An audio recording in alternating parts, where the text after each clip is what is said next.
Welcome into another edition of New Track Record Podcast, recording from the WELT studios here in Fort Wayne. Caleb Hatch with you. And Justin Kinney, I said he'd be back in studio, but he's too busy. He's too busy to come in studio, so he's joining us via telephone. So good morning, Justin, as we record here Wednesday morning, June 12th here. How are you today? Good morning. Yeah, doing well. It's a busy week at work. We got a big event coming up on Thursday, so that's why we're recording Wednesday, and I'm preparing for Thursday's event, so that's why I'm not in the studio. So should be back next week, but we got plenty to talk about this episode of the podcast with another race recap. This time of the year, it's like a weekly occurrence, and we finally get a week off coming up this weekend. And for the drivers and for the crews in particular, the teams overall, a very much needed week off, and week off in quotes because, well, they had the hybrid test at the Milwaukee Mile on Tuesday, so we'll dive into that after our Road America recap. But let's dive into Road America, and Will Power finally back in the win column, first win in 2 years and 4 days. But Power gets the win. He's now tops in the point standing as well.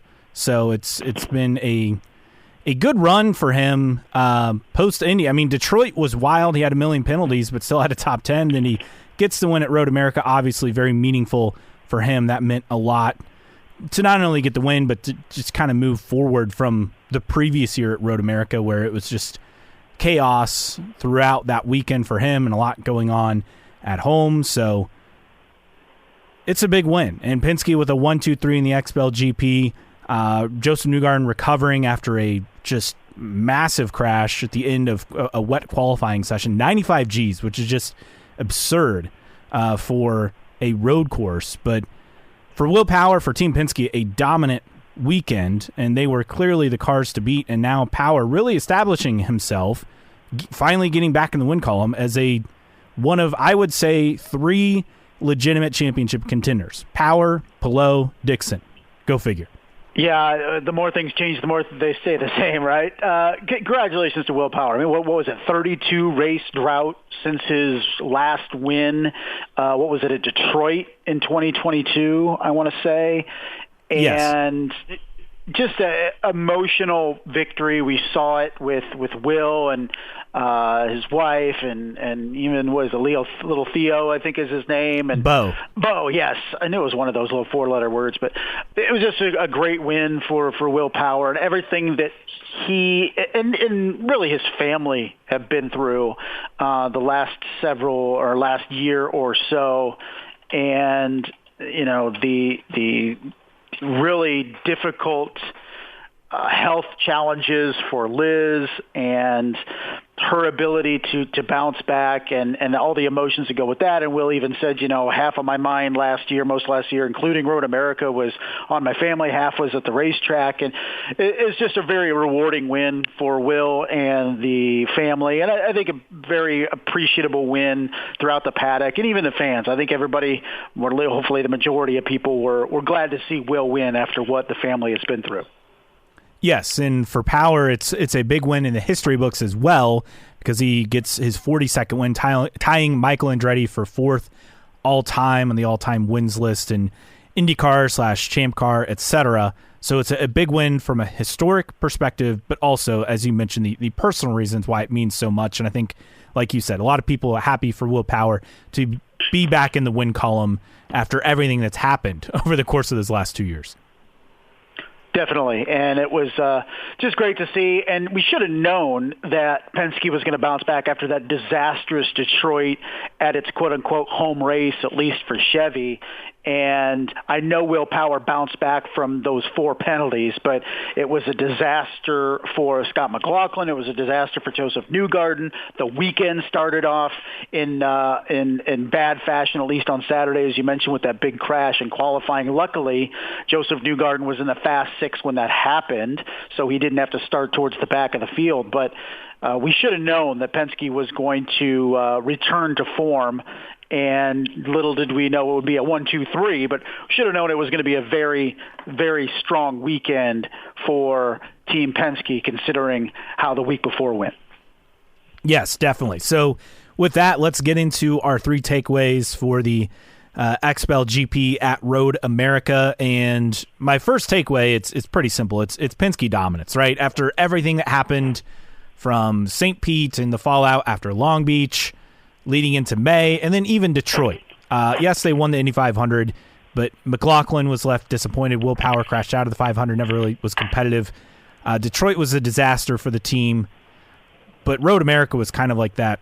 The whole team feels like they're clicking again, and everything is working the way it should be. So for Penske, dominant podium, and it's the first 1, 2, 3 for the team. You got to go all the way back to Sonoma in 2017. So that would have been the finale, and that would have been the Aero Kit era, which is like hard to believe. That's how long it's been. But that it just says a lot about this team. Look, I understand there's always going to be an asterisk that people are going to associate, especially this season, for anything they do or do not do, and rightfully so, in wake of the push-to-pass scandal. But for them to bounce back after Detroit and sweep the podium was very impressive. And there's 2 different directions you can go as an organization or a person when you face challenges, whether they're self-inflicted or from the outside. Is you can either completely fall apart and go off the rails, or you can pull together and stride forward. And that's what Penske's been able to do, whether you like it or not, whether you look at Penske and certain drivers as cheaters or not.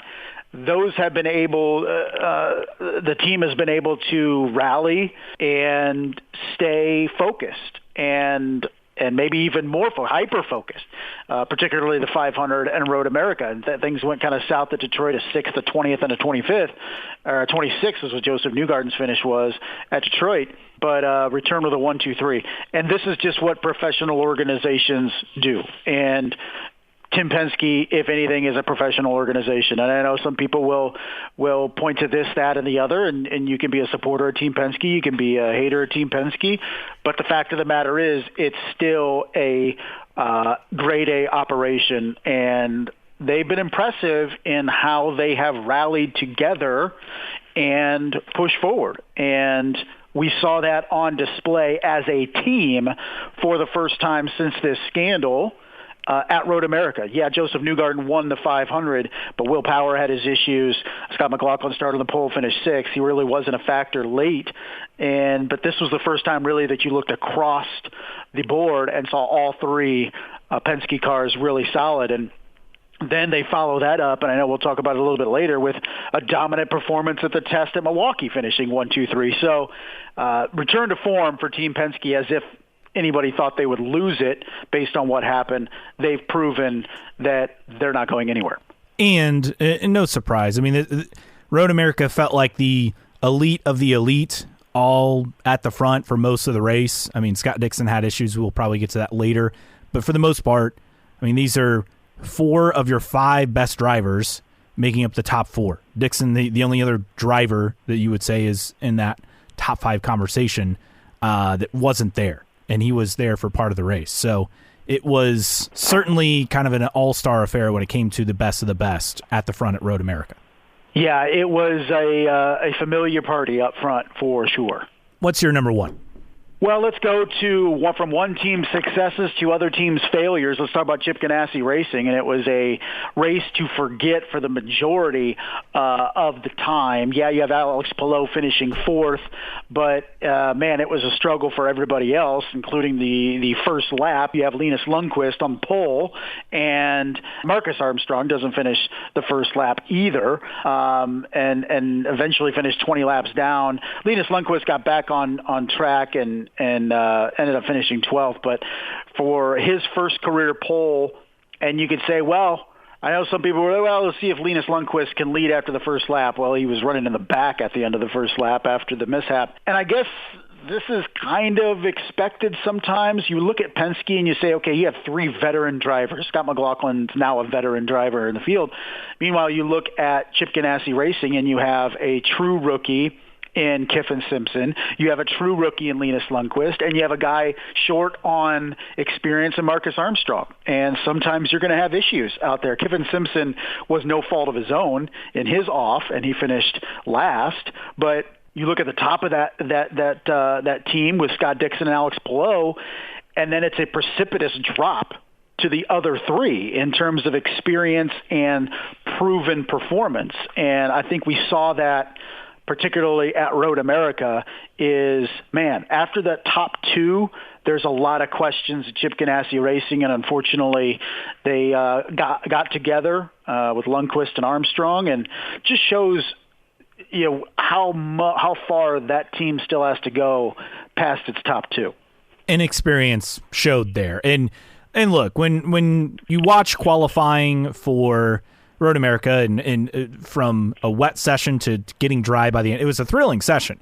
But my first thought was there's no way that Linus Lundqvist actually leads lap one of this race. Now, I did not expect it to turn out the way that it did, nor did anyone, but I think it just kind of goes to show you where, yes, he's talented, and he has a pole, which someone pointed out, I forget who it was, that he now has more poles than Marcus Ericsson, which is kind of, Ericsson's never won a pole, which is kind of hard to believe.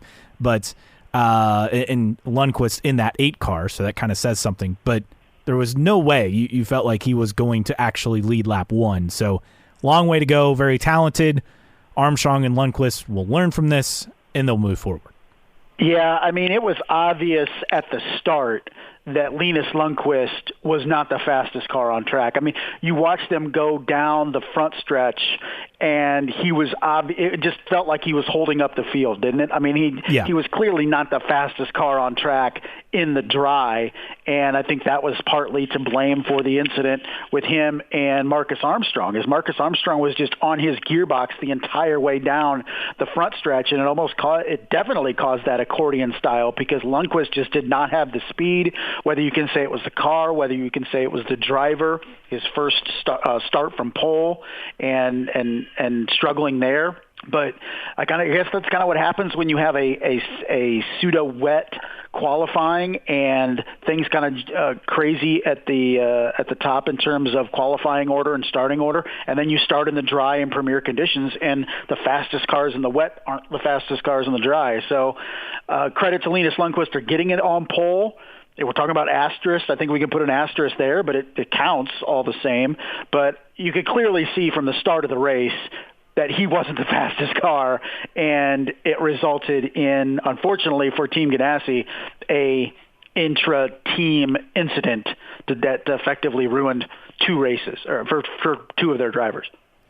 And it kind of harkens back to another previous Ganassi driver getting a surprise pole in a wet qualifying session in Sebastian Saavedra in the first ever Indy GP way back in 2014.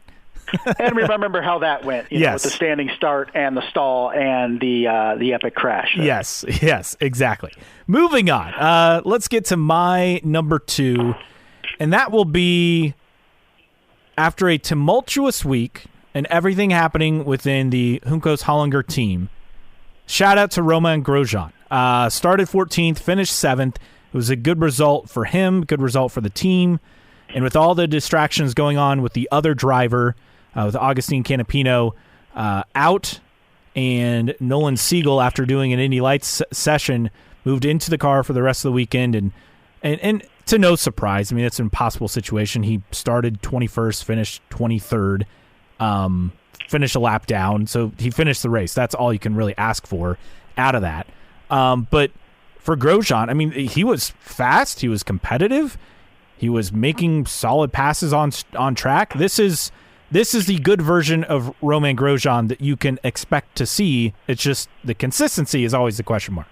And it seemed like he entered the weekend with a positive perspective, and they even mentioned it on the broadcast about talking to him earlier in the weekend, and he was all smiles and blah, blah, blah. And it was good to see out of Romain Grosjean because hadn't finished in the top 10 this year since Long Beach, struggled in May with the 500 and Detroit and bounced back. I mean, you look at Romain Grosjean, and if he could finish in the top 10 in points, it would be a huge deal for Juncos Hollinger. He's about 45 points out of the top 10 right now, sitting in 16th. And we'll see if he can make strides. So you mentioned Romain Grosjean, and that's what this team needs in terms of the experience, veteran presence that Romain Grosjean gives them, is with all of the drama with Agustin Canapino and the other entry. and the issues with sponsorship and all that, and I'm sure we'll get into that a little bit later, is they need Romain Grosjean to be a calming influence in the paddock and on the track. They don't need him to be causing even more drama. And we've seen that over the course of this season in various things. What was it at Detroit where he said, we're out of the championship race, why am I still out here? And it's like, well, you're out there to get points and get data and all that stuff. That's not the Romain Grosjean you need. You need the Romain Grosjean you saw at Road America, being a guy that's out there and racing clean, relatively clean, making moves when he needs to, being that leader on track of the team, because it desperately needs a direction inside the garage and on the track. And at least for one race, he was able to provide that. Romain Grosjean is a great mentor and a good driver when all things are going well. We know he's not that when things are going bad, but on a weekend where they desperately needed any kind of positivity, he was able to deliver. What's your number 2? Well, let's talk Colton Herta and his race, his comments, all that stuff. I don't think we ever got a good analysis of the Herta versus Newgarden incident because there was so much going on early. I think that Newgarden, absolutely got into Colton Herta. Was it intentional? Was it penalty worthy? Was it because of everything else going on around them? I don't really know. But once again, for the third straight week, Colton Herta starts second on grid and finishes 6th. And you look at a guy now that's effectively 70 points out of first in the driver championship.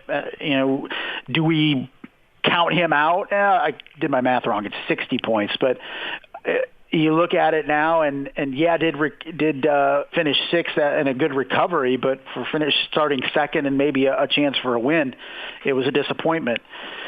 It seems like Colton Herta is a talking point each and every week, and more often than not, it's for bad reasons. It was a good recovery for him, but after starting the season 3rd, 4th, 2nd with the thermal in 4th, and even 4 straight top 10s in points races to start the season, it's been 23rd, 19th, and now 6th, and another opportunity that got away from him at Road America, and then his comments afterwards that he had apologized for and all that. It was a rough weekend for Colton Herta. On the record comments, by the way. Yeah, well, you got to go back with what's on the record, what's off the record, blah, blah, blah. It's journalism 101, but yes, it was on the record comment. And again, it's one thing to use hyperbole, but also you just can't say that. You're representing a sponsor, a team. Like, there's just, you got to know when it's okay you can make that joke off the record, whatever. It's not a good thing to say on the record. Plain and simple. I could see in the heat of the moment you say it on the radio, but he had plenty of time to calm down and stuff, and he still said it. It's not ideal. I'm not going to vilify the guy for saying it. You shouldn't have said it. He apologized. Kind of similar to the Santino Ferrucci comments the week before. It's something you can't do. It's born out of frustration. I get it. But you can't do it. But I think you look at Colton Herta, and maybe this past weekend it wasn't on him for finishing where he did, or at least having to climb back from where he was after the punt. But it's once again just not meeting expectations on track, whether it's him to blame, whether it's others to blame. It's always consistent with Colton Herta. It's either him, someone else, or the team. And he continues to underperform this season, particularly the last month or so. Well, and let's also not forget that, a lap or two later, he was also taken out by Lundqvist. So, I mean... Yeah, he had a rough first couple laps. The first 3-4 laps were terrible. I'm going to push back because this was another prime example of... You remember what Grosjean said at Detroit? He's like, the championship's over. Like, he wanted to park the car. He's like, the championship's over. It's like, well, yeah, you have too many finishes outside the top 10. It's already over. But well, yeah, and if you thought you were competing for the championship to begin the season, Romain Grosjean, you're competing for a top 10 points spot, or top 12. Right. Top 12 would be ideal for that team. Top 10 would be exceptional. But I'm going to push back. I understand, yes, Indy and Detroit were self-inflicted. He had nothing to do with this. I mean, both situations, right? He can't be blamed. And correct. For him to battle back like he did, because I remember I'm just like watching timing and scoring. Okay, he's, each pit cycle he moved up a few spots. He was 18th, and he was 15th, and then suddenly he was like 8th, and I'm like, how did he get to 8th? And then suddenly, he kept cycling through to the front and then pitting, and then suddenly he was, hovering around the top 5, and I thought, wow, like that's not the Colton Herta we would have seen previously.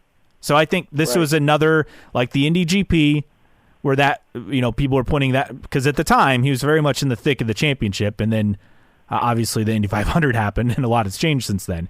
But that's another race where he could have just given up and rode around and finished in 14th, 15th, whatever. But to get that result, we put so much pressure on him and Pato O'Ward, and we still have to remember they're young drivers. I mean, you look at Joseph Newgarden, right? His first championship came in 2017. So in 2012, 13, 14, 15, 16. So in his 6th season. Now, granted, he's with Penske. Penske's the best team. We haven't seen a non-Penske or Ganassi driver win the championship since 2012. That's our favorite stat on this podcast, right? And so you have to remember those limitations. And for him, still be solidly in the top 10 over everything that's happened in the last 3 races. You go to Laguna Seca, where he's once again going to be a threat for a pole and a win, right? I mean, he's very good at that track. So he's very much in the thick of things. Now, you got to start winning races to win a championship. But for Colton Herta, I mean, for him to get higher up in the top 10 of the championship, say he finishes top 5, that's a massive bump for him, for that team, after how much he struggled the last 2 years. No, I agree for sure. But for when you look at Colton Herta, I say repeatedly he's not going to be a guy that competes for championships until he cleans up his own mistakes or the team cleans up their mistakes. It was an admirable drive on Sunday for sure.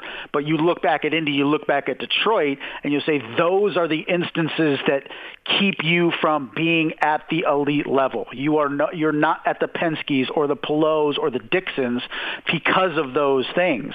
And Colton Herta has way too much experience in this series with almost 90 starts now to be shooting himself in the foot like we saw at Indy and Detroit. And then that magnifies the issues when you have a problem like at Road America, is another opportunity lost, not self-inflicted. That was inflicted upon you, but man, that's the problem with me with Colton Herta, and I said it last episode, was if he's a dude that cannot continue to make self-inflicted mistakes and be a championship contender, and he's not going to last very long in Formula One if he continues to do that, if he ever gets there, if Andretti Global ever gets there. It was an admirable drive for him on Sunday and a good bounce back, but he punishes himself so much at other races when he makes his own mistakes, and then is the story coming out of Road America too with his comments. So the past 3 weeks have been ones to forget for Colton Herta.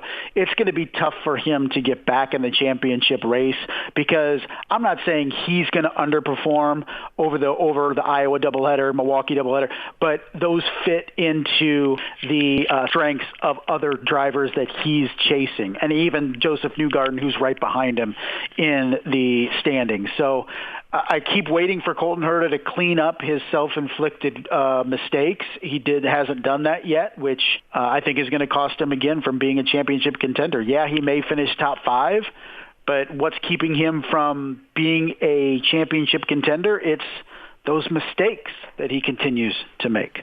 I guess I'm willing to say, after we had a kind of a big referendum last week, is that he's still a young driver. Outside of Alex Palou, we're not seeing young drivers win IndyCar titles in this series, right? Plain and simple. It's the experienced guys. And yes, he's experienced, but he's young, pretty young. So I think I'm not willing to write him or Pato, for that matter, off, because they're both so talented, and I think we expect them to win Indy 500s and championships as long as they stay in IndyCar and don't move up to F1. Well, I expect them to win championships if they race for one of two teams. Yeah, and maybe that's the real problem, is that they haven't quite, like, Pato's set because he's getting paid, Herta's set because he's getting paid, but if the F1 dream is never going to happen for either of them, maybe you reevaluate and try to get to one of those top teams. Yeah, you'd probably get paid less money, but but you'd win races. And maybe they're not at that point of their career where they're wanting to trade that off just yet. Well, and that's the thing. Both, like you said, both have dreams of Formula One, and both are in their early to mid-20s to where they want to make bank. They want to set themselves up for the rest of their lives, of which they've done. Mission accomplished. But then once you start getting into those later 20s and especially 30-plus, is, okay, I'm set financially. If they're still around in IndyCar at 28, 29, 30, when does the priority become, I want to race for championships? And if we get in 3, 4, 5 years and we're still looking at two teams as the only two teams whose drivers can compete for championships and win titles, then when do they make that move? So I'm not saying they need to make the move now or in a year, but your priorities change as you get older. And I still think they look at the majority of their career ahead of them.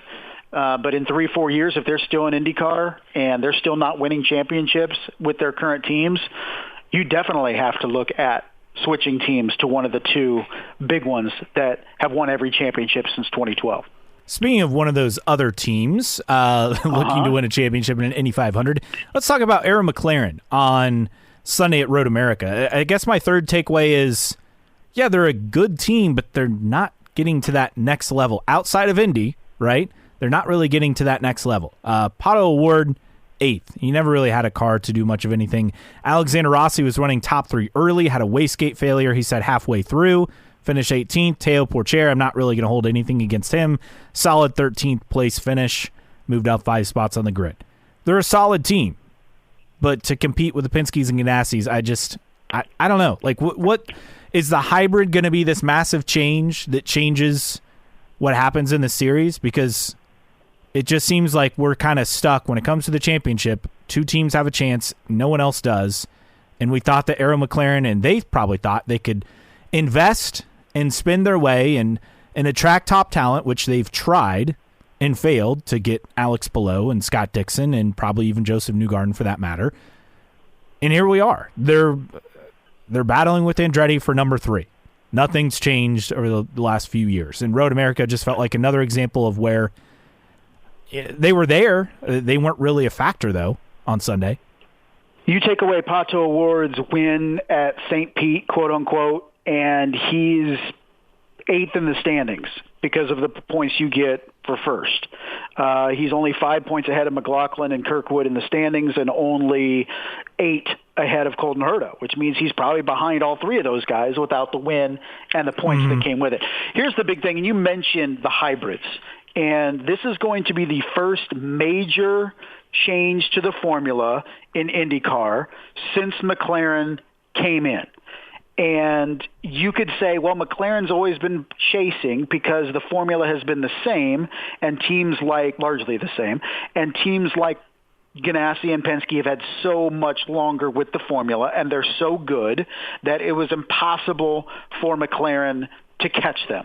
But now, with the hybrid, you say, okay, with the resources that McLaren has, with the finances that McLaren has, this is an opportunity for them to be thrust up into the top, and with Ganassi and Penske, because you say, okay, with their ability to outspend anybody and the resources they have, the hybrid should be advantage McLaren and being able to jump up there. We'll see, because I think this is the first big thing for McLaren, and say, it's hard to blame McLaren when the every other team has had multiple years, 7, 8 years with this formula, right?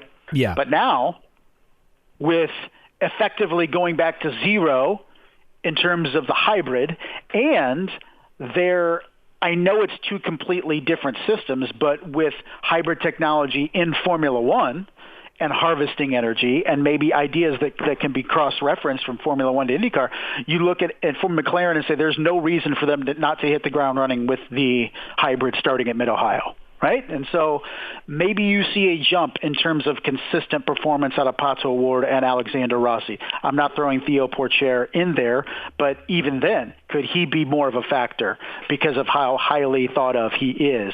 But, man, you look at Rossi and just no podiums still this season, 7 races in. That's unacceptable for McLaren. Okay, and there's discussion about that seat being open. I know Zach Brown has said, we love our threesome and we want to bring all three of them back, but the second half of the season is going to be very important for Alexander Rossi, I think, to ensure that he's back in that seat. So if there's one team that I'm watching with the hybrids coming up, it is McLaren, because of all the things I mentioned. There's no reason for them not to have it figured out as much as anybody based on the resources and the finances they have. Will they? I don't know. Penske comes out, goes 1, 2, 3 at the test at Milwaukee. Seems like they have it figured out, at least in the short oval configuration. But where's McLaren? And I think that will be another thing to watch. And this was kind of a throwaway line with Zach Brown when there was another detailed interview with him by Marshall Pruitt, is that McLaren decided to get into IndyCar prior to the boon of Drive to Survive.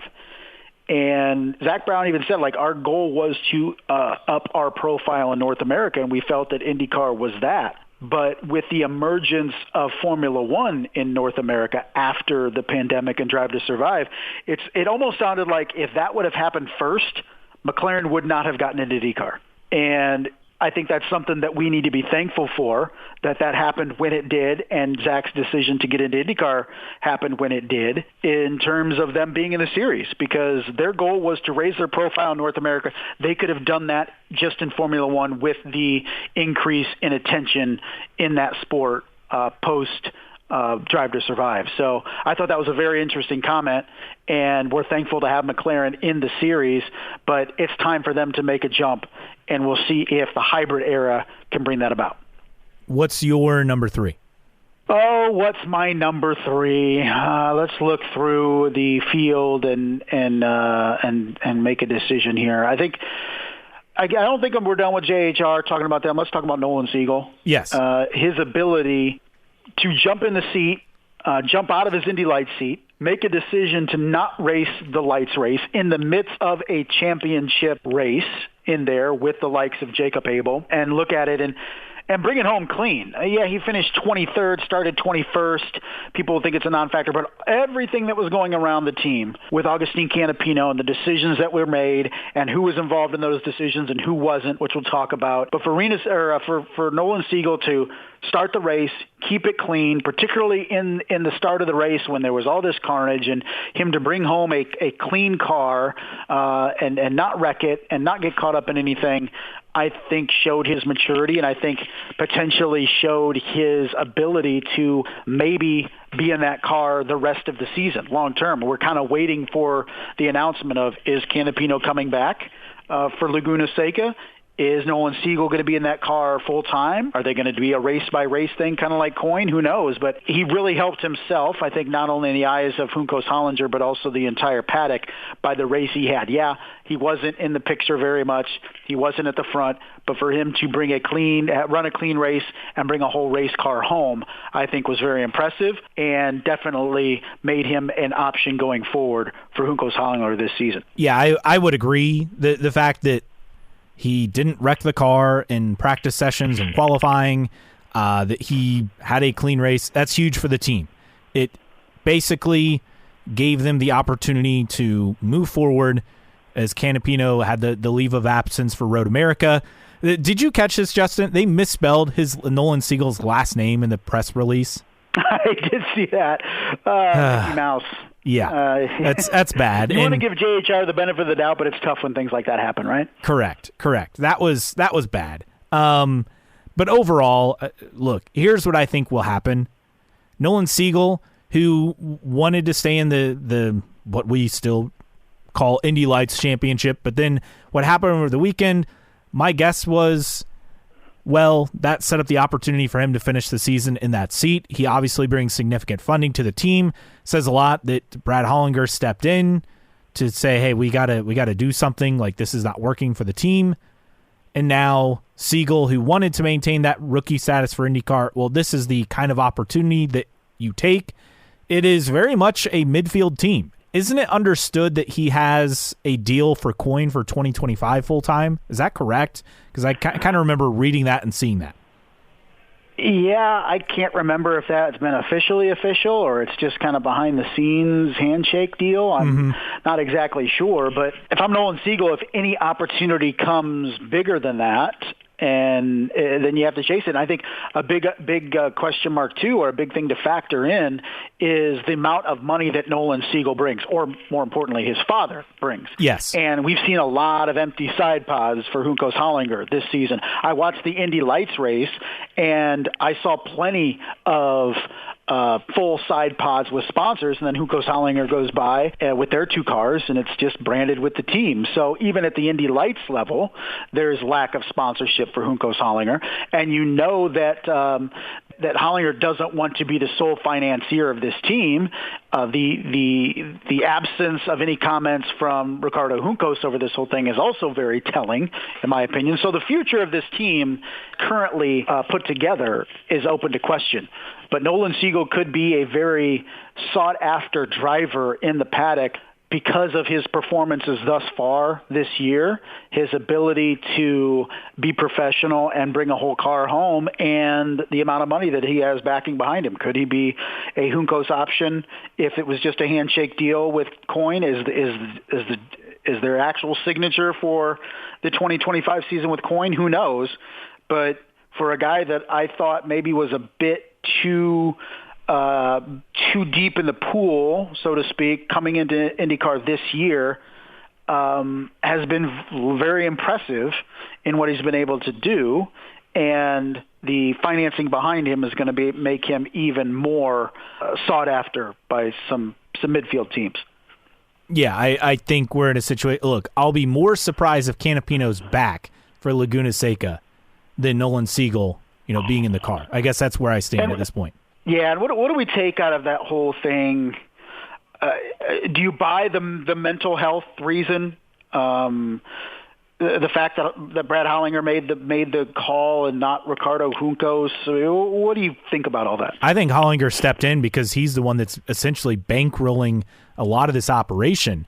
Yes, Canapino has a few small sponsors, and Grosjean has his personal sponsors, right? He had DNS Filter, which has been a longtime personal sponsor of his on the side pods for Road America. But overall, this is a team that needs sponsorship. McLaren didn't really bring a whole lot to the table. I mean, the papaya's gone off the end plates on the front wings, right? But that's really about it. It's not like they were rolling in McLaren sponsorship. It just makes the team's reputation fall even more because, well, they're no longer associated with McLaren, which is going to be good for business, right? So I just think we're at a spot where Hollinger stepped in, and maybe it was an ultimatum by him. It's like, look, either you can keep running Canapino and I'll be out at the end of the season, or we can make a change. And I just wonder if that's what happened. This is pure speculation on my part, but I wonder if that's what happened. Well, it's all about appearances, and it doesn't look good for Ricardo Juncos or Agustin Canapino. And this is just not a one-time thing. This is the third major issue that Canapino has had in terms of his fans being crazy on social media, right? At least a third. I think second because you had Laguna Seca at the end of last year, season finale, and then you had Detroit this year. Is there a third that I'm forgetting? A third incident? Oh, Long Beach. Long Beach from, was it this year or last year? I forget which, but it was Long Beach when they sent both teammates out of the pits at the same time, and the Canapino fans were upset about it would have been last year because it was ILOT. ILOT, and right. They were accusing ILOT of holding up Canapino, right? Or was that? Yeah, I think it's the third. It's the third major incident, and in all three, Canapino and Ricardo Juncos have been largely silent, and that's the problem. I'm not saying you can control what your fans do. I'm not saying that, but the response has been tepid at best, and now it's been, at least in this third incident, very much victim slandering by Agustin Canapino. And Ricardo Juncos has been AWOL. He's nowhere to be found in each of these incidents. And I think Brad Hollinger was tired of it. And he's the one that stepped up and said, look, I'm the one financing the majority of this team, and this isn't going to happen on my watch. And we don't know exactly the true story or whatever, and I don't know if we'll get it, but the lack of presence by Ricardo Juncos is very telling to me. This is supposedly his team. And where is he at least condemning these comments or being a face to the team and getting out in front of this? And in all three instances, he's not been.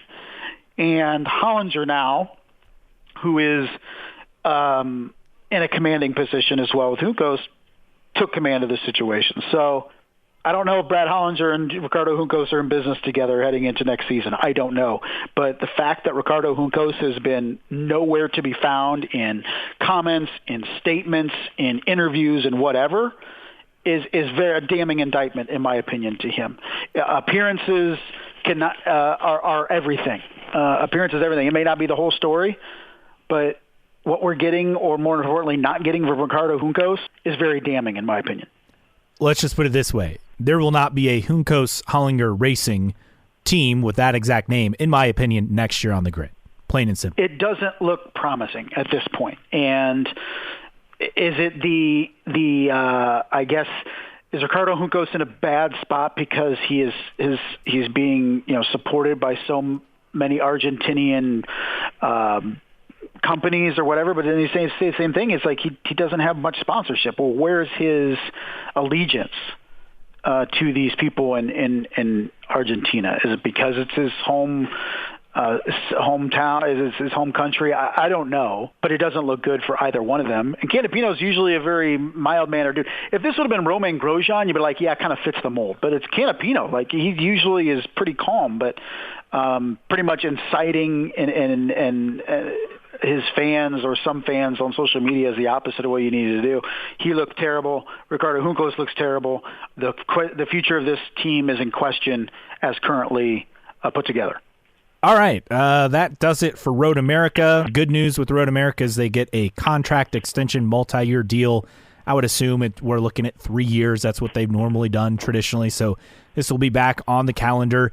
TV ratings, on the other hand, not great. You had F1 basically finishing at the start time of the IndyCar race and then NASCAR at Sonoma going on at the same time. And IndyCar, distant third out of those three motorsports events that were all on Sunday afternoon. 0.52 rating, 863,000 viewers on NBC. That does not include Peacock, so, you can throw in, another 40, 50,000 viewers. Still, though, anytime you're below 1 million on network, it's not ideal. Yeah, you'll probably finish north of 900,000 total TAD, as they say, total audience delivery. Not the best, not terrible. It was a tough time slot. Formula One got 1.8 million on ABC, and then you go right basically into NASCAR at Sonoma, which I had on for a little while, and I was like, wow, I'm not used to seeing this many people at a race at Sonoma.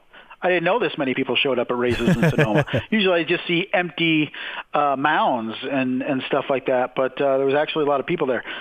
But and they also looked incredibly slow on the track as well, comparatively to watching IndyCar. But anyway, millions always, you at least get 1 million. You couldn't get it, just a not a great rating. Yeah, no rhyme or reason to it, right? People will say, well, you needed a momentum over post 500 ovals, blah, blah, blah.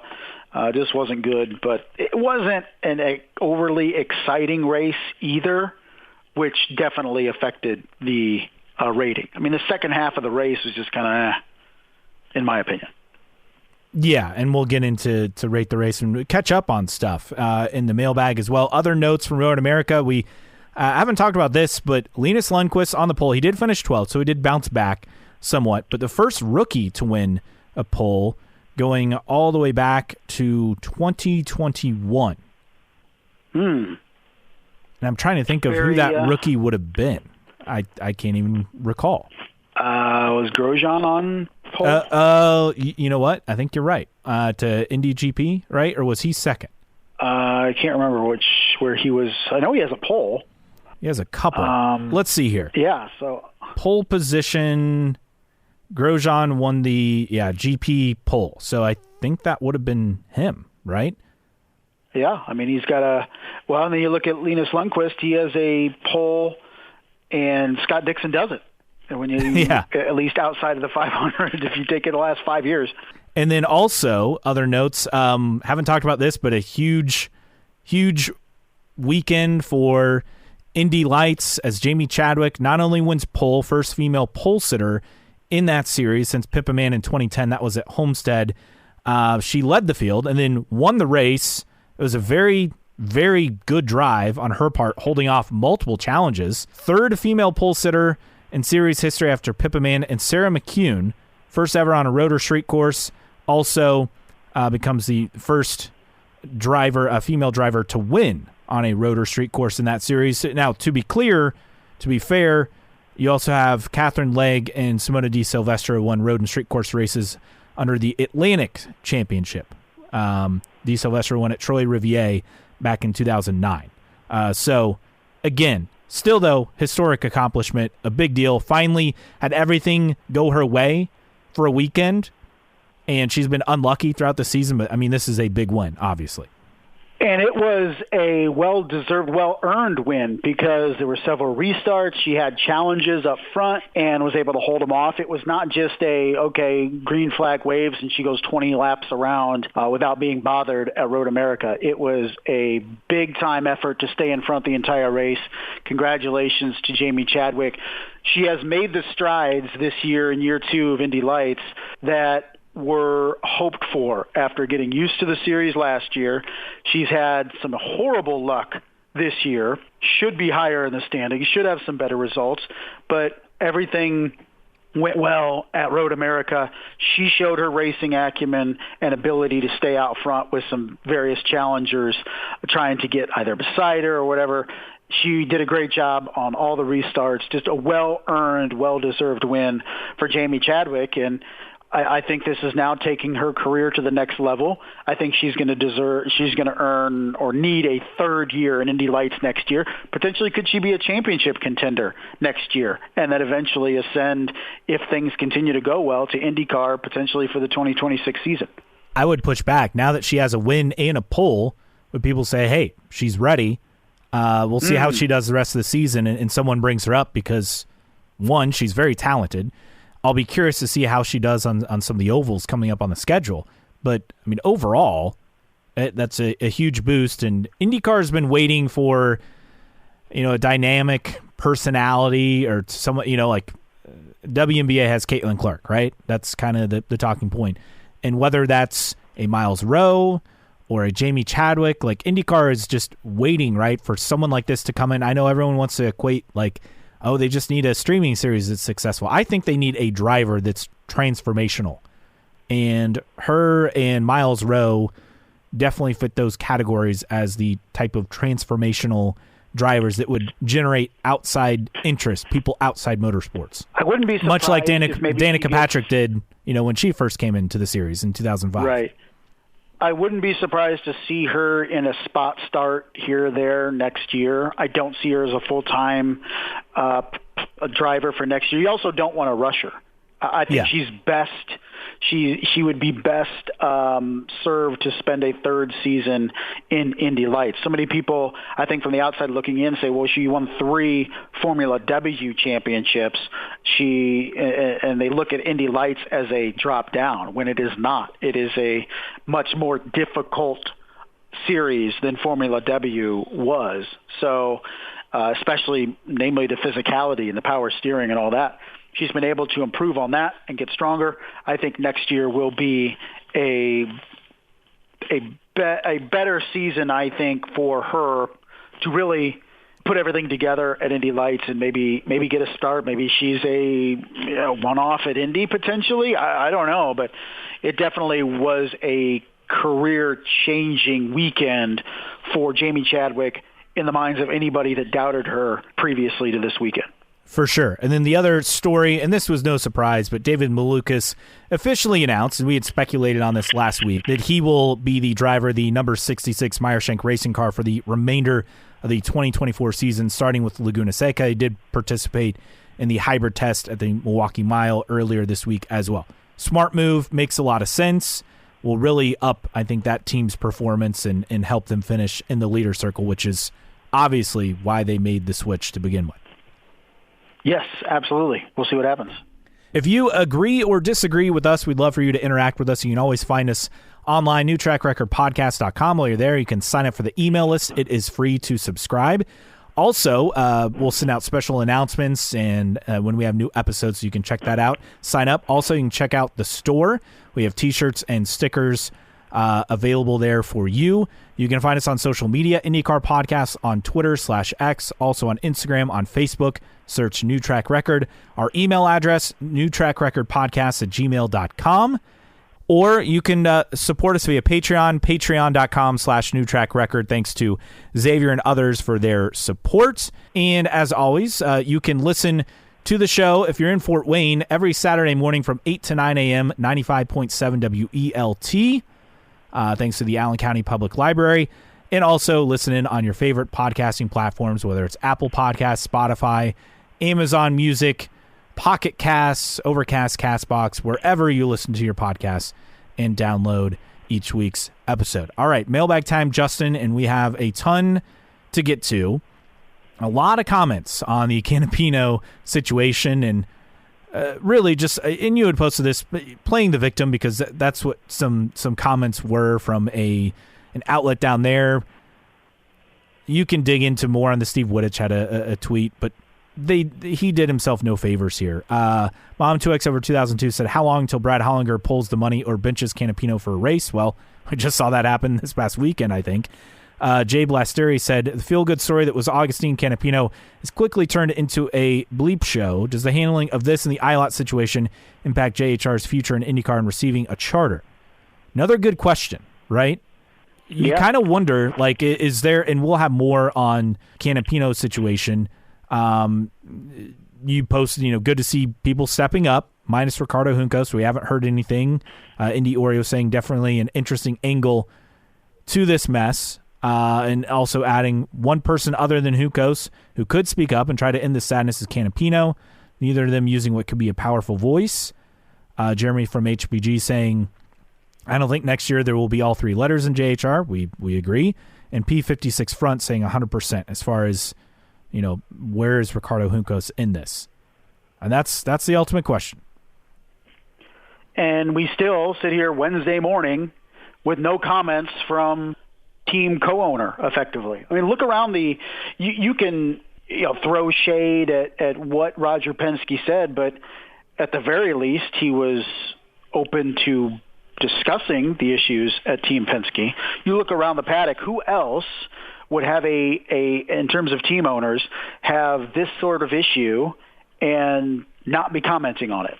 In terms of Andretti, in terms of McLaren and Coyne and Ed Carpenter Racing and Ray Hall. I mean, if any of those pulled this and refused to comment or refused to be even asked or anything or seen, it would be big red flags and we criticize them. The same thing goes for Ricardo Juncos. Where is this guy when your team seemingly is in turmoil? Nowhere to be found. And then you posted again, like, anyone seen or speak to Ricardo Juncos? Hello? Anyone there? Because he's been quiet on all these stories posted. Indy Oreo saying his name's still on the building, and that gold PT Cruiser I often see in the parking lot is still there, which is funny. Not his car, but just funny. Hunter's Way 67 saying, yeah, that's a little odd. Ricardo has been silent, maybe at Brad's suggestion. I would say perhaps. And then Ben Smith for real saying whole situation is weird. He got benched because he was mad and questioned whether or not his fan base really sent death threats to an Arrow McLaren driver. Arrow McLaren that gets all indignant and dumps Juncos Hollinger over it. Something else going on here. I think it's just McLaren is they're business people. It's not personal. It's business. And then J Ward H just saying Bueller, Bueller. Where are you, Ricardo? Yeah, the whole thing is weird. Let's dive into continuing on in the mailbag. Rate the race. And first off, a mea culpa on our part. We forgot rate the race for Detroit, but the average for Detroit was a 4.6.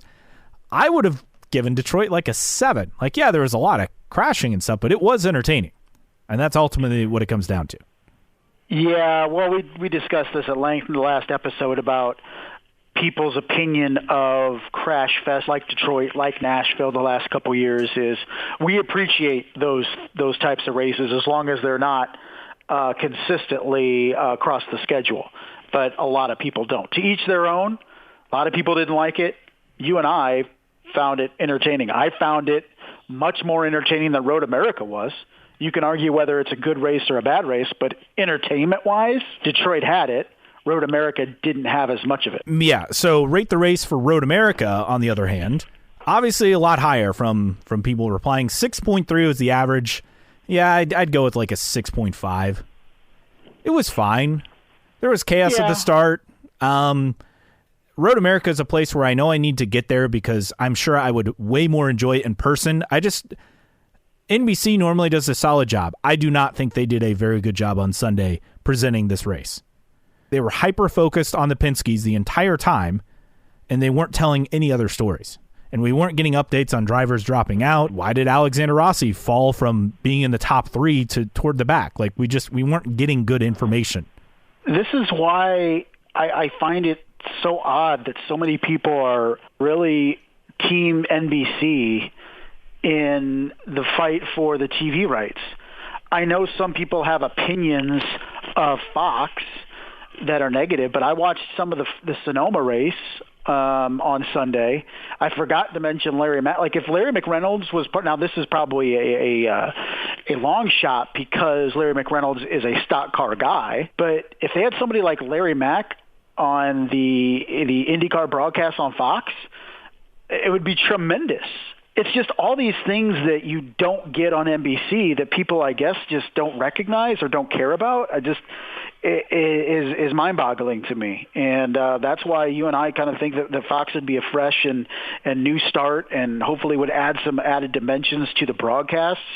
I mentioned to you tongue-in-cheek while watching the replay, we got our tire graphic on lap 10 to let us know the difference between the tires, between primary and alternate, in case you forgot from the week before. We got that on lap 10. Thank you, NBC. That just treats us like dullards sometimes, or a lot of the time. I look at Formula One broadcasts, and I'm not expecting Formula One level of broadcasts, but you tune in to the Canadian Grand Prix, they expect you to know what's going on.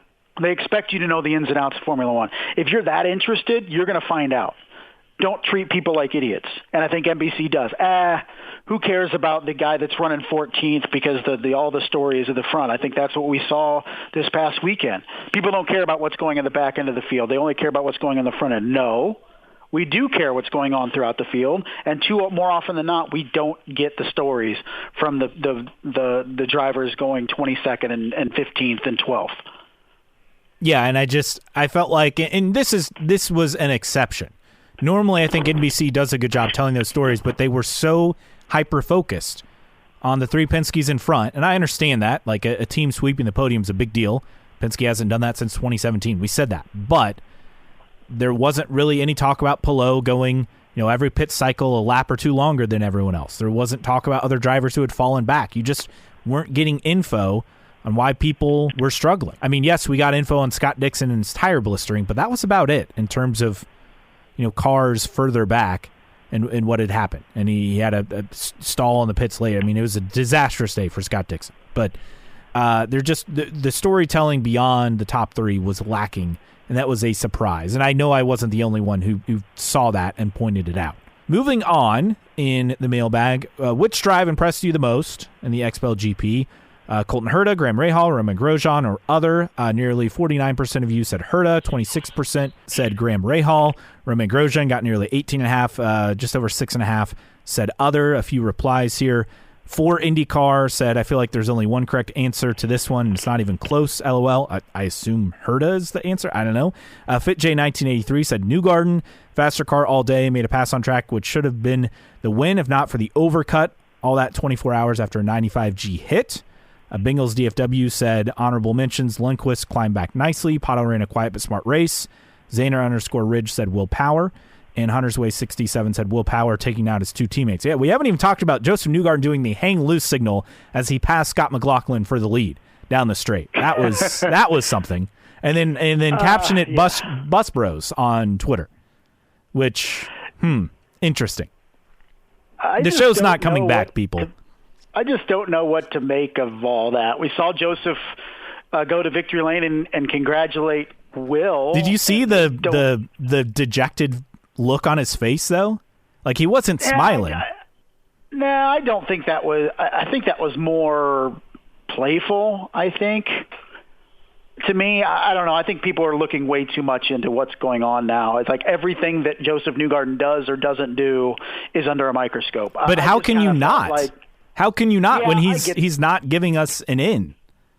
I understand that. I think it was more just kind of a playful thing because then he said some stuff to Will and they were fine with the hug. I mean, I don't know. I think that was more of a playful thing. The Bus Bros thing too wasn't it wasn't even high. Like he wouldn't have been able to see that. I don't know. I think you could psychoanalyze what's going on with Joseph Newgarden throughout, and everything he does now is up for debate, and I get why.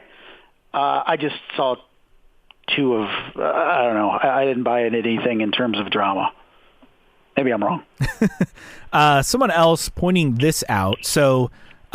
This from listener 500 Indy 1911. NASCAR drivers' thoughts on the repave.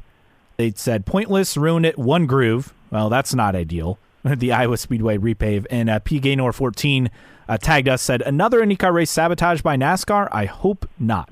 Well, in the comments too, but what was it? The Hy-Vee CEO or president? Yes. A backhanded comment to IndyCar is like, the investment that we made at IndyCar has paid off by bringing a huge event to Iowa Speedway with NASCAR. And yeah, I think you can, if you're an IndyCar fan, kind of feel bad about it, but she's not wrong.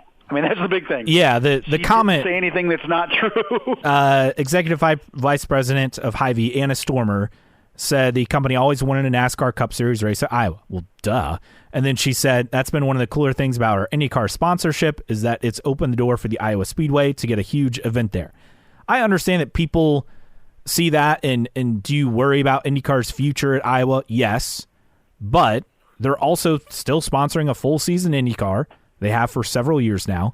They also are adding the Milwaukee doubleheader sponsorship, so you can't say they're not investing in the sport. And for Iowa Speedway, it's best case scenario for them to get a cup date. I get it. I mean 3 years ago, Iowa was not even open. It was a defunct track. It was well on its way to being Kentucky and Chicagoland and places like that.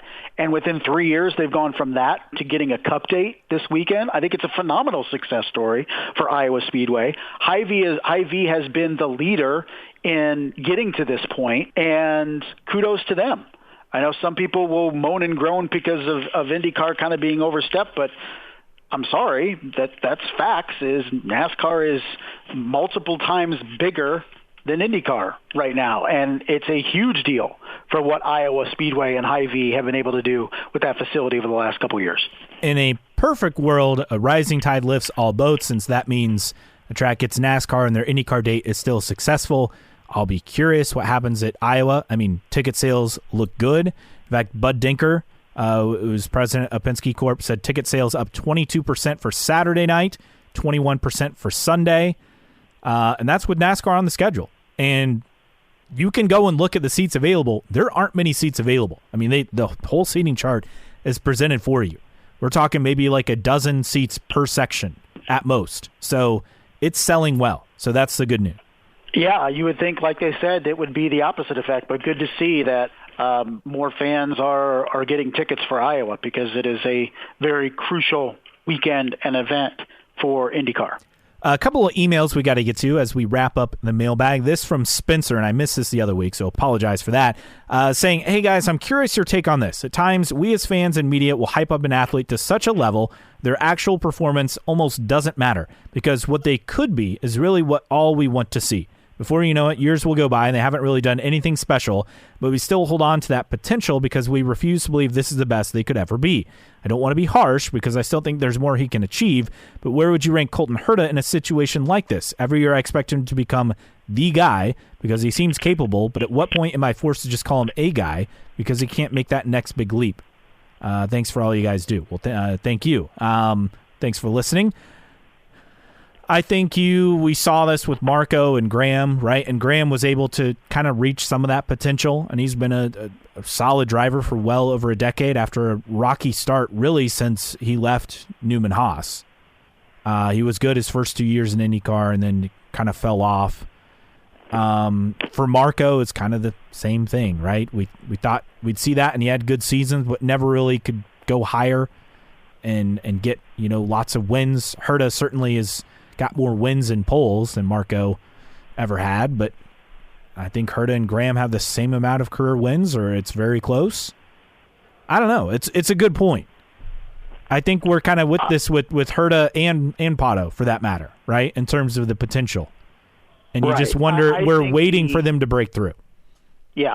I think the hype around those two battling for the Indy Lights championship, coming into the series as this next generation of winners, is they've not lived up to the hype. I'm not saying they're busts. I'm not saying they're bad drivers.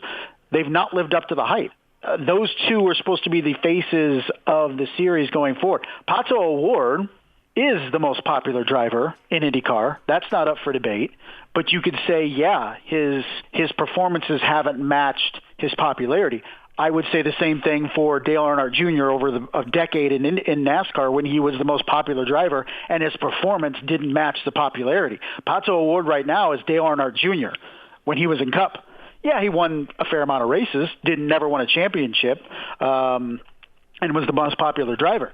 Colton Herta, I think, is a step below, too. But then meanwhile, you have Alex Palou come in and win multiple championships and kind of jump both of them.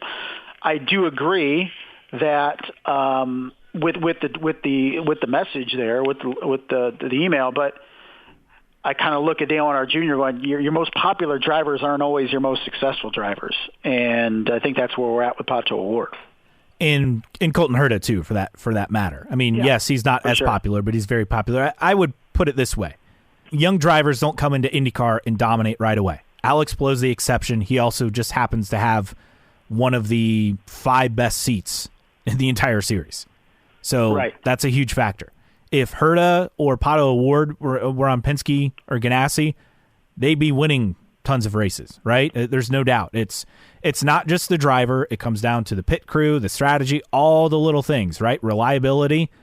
I think that would change things. And just for whatever it is, McLaren and Andretti, they're two really good teams, but they're not above Penske and Ganassi. They're the number 2 of their engine manufacturer.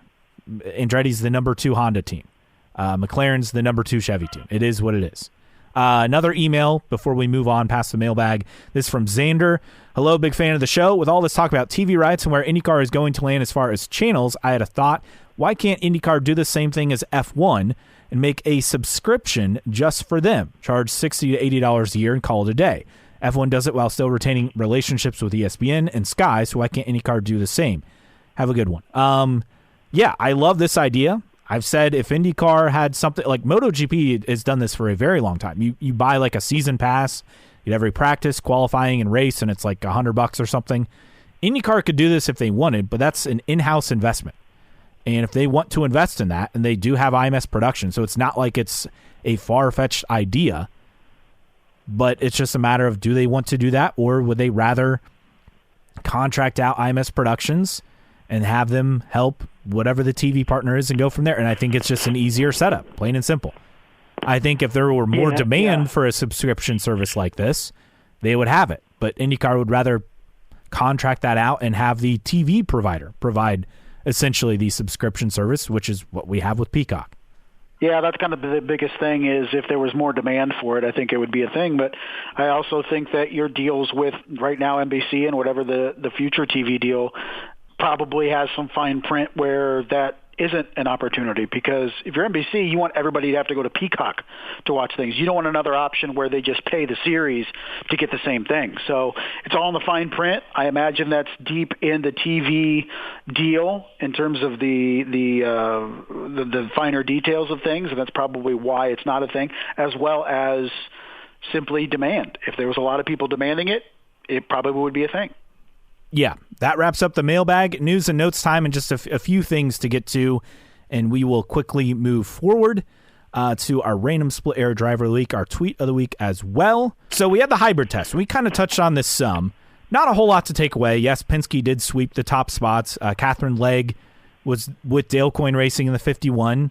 Likely would expect her to run the oval for that car for the rest of the season.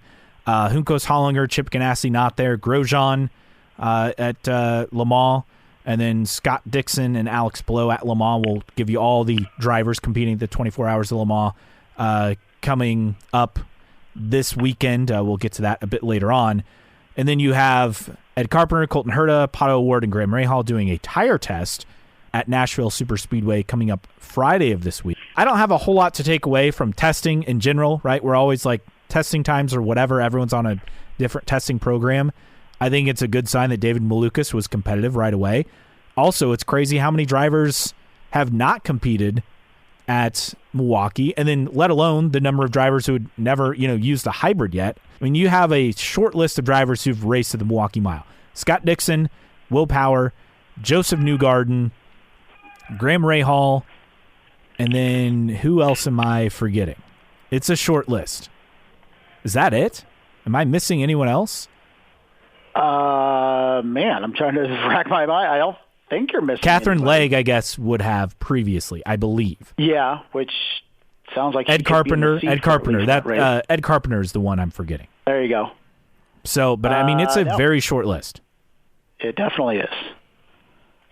So a lot of unknowns, and I think that is going to infuse a big question mark for the rest of the season with the hybrids. And I think as much as we don't like that it's happening in the middle of the season, it's adding an added dimension heading forward in Mid-Ohio and beyond. So if you couple that with the inexperience that a lot of drivers have on Milwaukee, it's going to make for an interesting couple days at the Milwaukee Mile.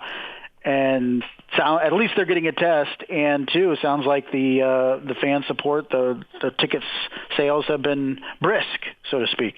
And the drivers, a lot of them saying they can't really tell a big difference when they're using the hybrid. So that's interesting. The car does sound a little quieter. It's kind of more of a whoosh. Which is kind of what you get in Formula One with them. But they also had Graham Rahal going, I wasn't a video game player when I was a kid. Now all of a sudden I have all these buttons and lights and all this stuff going off. And I don't know, he said it's just going to be something to get used to. So to each his own, it's going to be an adjustment period for all drivers, some more than others. But it was good to get that hybrid test, and by all indications, no major incidents. Hopefully that continues once we go live with this thing. Bruce Martin reporting that Chevrolet told teams they must have a minimum 20-volt cable to charge the hybrid device in an Indy car. Any cable with lower voltage can fry the unit. Why does he know that? Because one team apparently lost a unit on Monday trying to fully charge without a 20-volt cable. Oops. So everybody was like, hey, who has a charger? Who has a phone charger? It's going to be like that with every team. Everybody's going to have, who's got a brick? Who's got a charger? Everybody knows how the struggle that is, forgetting your charger. Also, other notes, Detroit, the Detroit GP putting this out there, record on-track passes, 150,000 attendees, 10% boost, and ticket sales, record viewership. Successful event, at least from the promoter side. You also have 100 Days to Indy Season 2 is, according to Nathan Brown, set to be on Netflix here in the U.S. on Saturday. So this Saturday, June 15th. And I caught this season. It was pretty good. I enjoyed all of the season, ironically, until the finale, where I just felt like they didn't do enough race highlights for the race itself. Qualifying and the race all into one. Yes, one 42-minute episode. 23 minutes. It doesn't work. Going back to the details from Detroit, that's why the race needs to stay on the streets of Detroit and not go back to Belle Isle. And it's not going back to Belle Isle. They've said that. It won't. If the promoter's happy, if the promoter's making money, the race is staying. You can make some adjustments to the race course and all that stuff, but I will take if the promoter's happy, that's the most important thing in IndyCar. We talk about the health of events. We talk about getting more events for IndyCar. It's all about making it profitable for the promoter. And Detroit is profitable for the promoter. That's why it is not and should not go anywhere. Other notes to get to. Speaking of street races, the San Antonio Business Journal posted an article talking about bringing an IndyCar race there for a street race. Now, this is just an article, more of an opinion type piece saying, hey, we should bring IndyCar to San Antonio. They've hosted a sports car race there before. Yeah, Pato O'Ward is the most popular driver, obviously, who moved to San Antonio when he was a kid. He has a massive fan base. XPEL is apparently based in San Antonio. Did not know that. They're obviously a big sponsor of the series, and Scott McLaughlin with Team Penske. So there's a case there. No, I mean, are there any legs to this? No idea. But that is an interesting idea. It was one column from one guy. It sounds like a great idea, but no reference to the series and the city talking about it, no reference to a promoter looking into it. Just sounded like a good idea from one person. Who knows if it has the attention of anyone. And a couple other notes. Tony Donahue, Tony D. Indy, reporting Fox has joined the party as far as offering IndyCar a full network TV package as well, with all races to air on Fox. That obviously sent everyone in a tizzy about a week ago. Bidding war, if NBC is offering one thing, Fox is, just keep going back and forth. Fine with us. Roger Penske, this from Adam Stern of Sports Business Journal. Roger Penske's $120 million yacht has arrived in Newport, Rhode Island. And you can read the article. And so you're saying a Newport, Rhode Island street course is coming soon. Well, they were exploring that in the past, were they not? Like, I'm serious. I do believe so, yeah. Like in 2010, 11, something like that.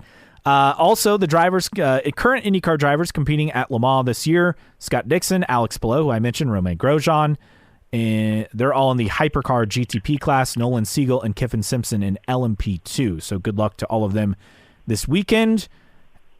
And good news for Marshall Pruitt on his wife Chabral's cancer fight. Things are trending in the right direction. He posted an update on the GoFundMe page about a week ago.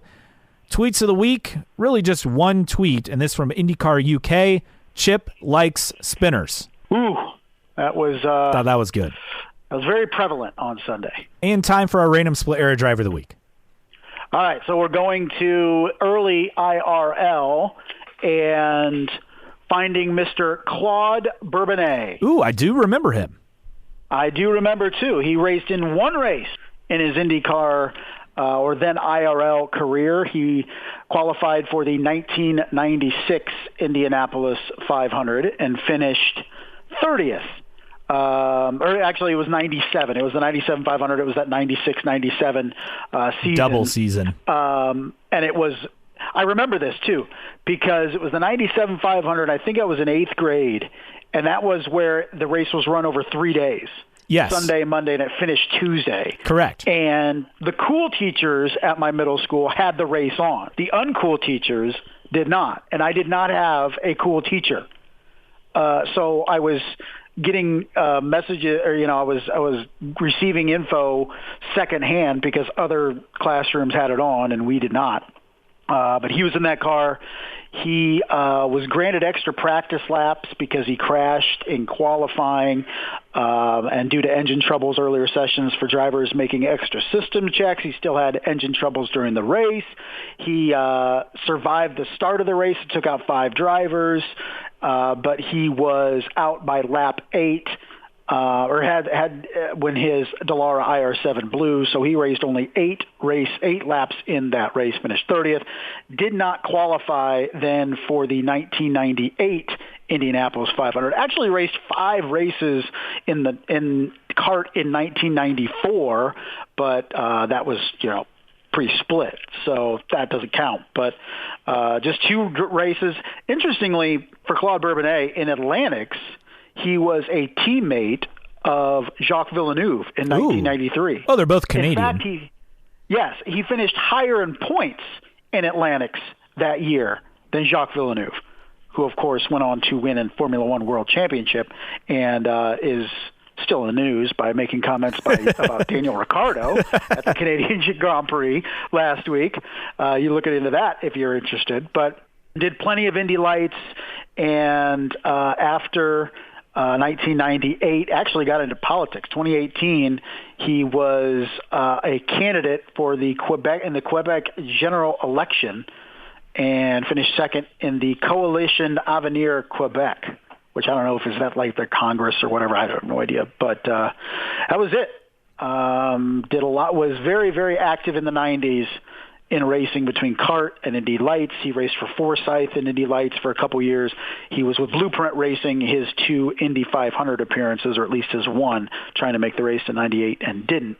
But finished 30th in his one and only IRL race, the 1997 Indianapolis 500. Mr. Claude Bourbonnais, this week's Random Split Era Driver of the Week. All right, that does it for us. For Justin Kinney, I am Caleb Hatch. We'll be back next week. This has been New Track Record Podcast.